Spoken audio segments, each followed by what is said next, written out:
আসসালামু আলাইকুম রহমতুল্লাহ বারাকাতু আয়াতু মাগফিরাতু।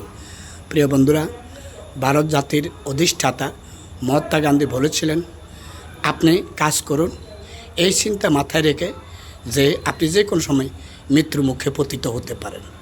এতে করে আপনার দ্বারা কোনো খারাপ কাজ সংগঠিত হবে না। আবার আপনি শেখেন এই চিন্তা মাথায় রেখে যে আপনার মৃত্যুর পরেও যাতে করে ওই শিক্ষা আপনাকে বাঁচিয়ে রাখে।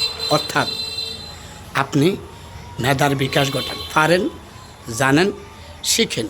যেই শিক্ষা সঠিক ব্যাঠিক দুটার মধ্যে পার্থক্য করতে আপনাকে সহযোগিতা করে, যে শিক্ষা আপনাকে মেধাবান, প্রজ্ঞাবান, বিকশিত মেধার অধিকারী করে, বিচক্ষণ ব্যক্তিত্বে পরিণত করে, যে শিক্ষা দ্বারা আপনি কোনো প্রকারের খারাপ কাজ, অন্যায় কাজ, অবিচারের কাজের সাথে আপোষ করবেন না, আপনি সর্বদা ন্যায়ের পক্ষে থাকবেন, সেই শিক্ষা অর্জন করেন।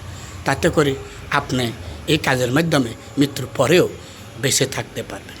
তাহলে বন্ধুরা, আসেন আমরা মহাত্মা গান্ধীর এই আহ্বান বাস্তবায়িত করি আমাদের নিজের জীবনে।